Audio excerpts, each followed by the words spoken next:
Minua voisi kai sanoa osa-aikaiseksi maanviljelijäksi. Korjaan työkseni kuorma-autoja, mutta vapaa-aikani vietän metsässä ja maatilalla. Naapurini merkitsee minulle paljon ja autammekin toisiamme jatkuvasti.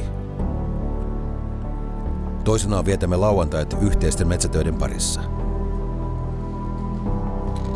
On mukavaa, että hän on yhtä kiinnostunut metsänhoidosta kuin minäkin. Voimme jutella istutettavista kasveista, korjuusta ja erilaisten ongelmien hoitamisesta.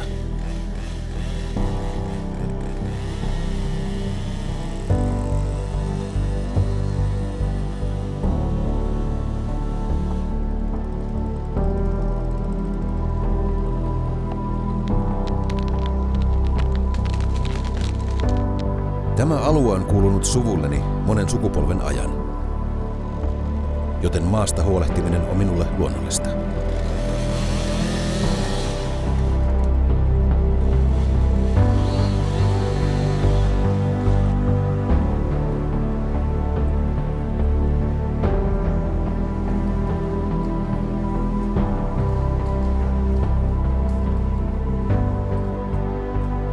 Uhraamani aika ja vaiva kantavat hedelmää joka vuosi.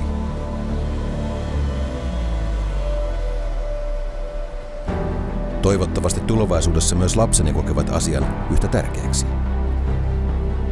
He alkavat jo tottua tähän, ja heistä on jatkuvasti enemmän apua töissä.